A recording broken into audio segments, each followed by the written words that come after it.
हाणे अव्हांखे अपडेट ॾियो पिया कोट मीर मोहम्मद मां दोस्त अली शहर जी रिपोर्ट मुताबिक़ त मुख़्तलिफ़ केसनि में घुर्बल ॾुआरनि ॾोही दुनिया खां तंग थी एसएसपी खैरपुर वटि गिरफ़्तारी ॾेई छॾी।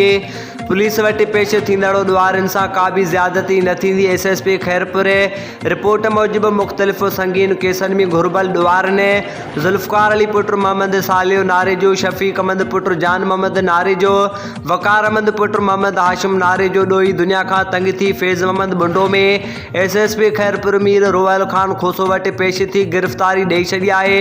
उन मौक़े ते एसएसपी खैरपुर मीर रोयल खान खोसो प्रेस कॉन्फ्रेंस कंदे चयो त मुख़्तलिफ़ संगीन केसनि में घुर्बल ॾुआरनि गिरफ़्तारी ॾिनी आहे जिनखे कानून मूजिबि रायत पिणु ॾिनी वेंदी। हिन चयो त पुलिस जो कमु अवाम जी जान ऐं माल जी हिफ़ाज़त करणु आहे।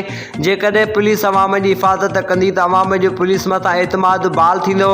उन मौक़े ते एसएसपी खैरपुर पारां एसएचओ फैज़ मोहम्मद बुंडो, निसार अहमद महर, वॾे मुंशी नज़र मोहम्मद फुलपोटो ऐं टीम खे तारीफ़ी सर्टिफिकेट पिणु ॾिना ऐं चयो त डीएसपी केटी पागारो, यार मोहम्मद फुलपोटो, एसएचओ निसार अहमद महर ऐं संदसि टीम ॾुआरनि ख़िलाफ़ सुठा क़दम खयां आहिनि। फैज़ मोहम्मद बुंडो थाणे जे हद में बिल्कुलु अमन अमान नज़र अची रहियो आहे। हितां जे सहाफ़ियुनि जो बि अहम किरदारु रहियो आहे।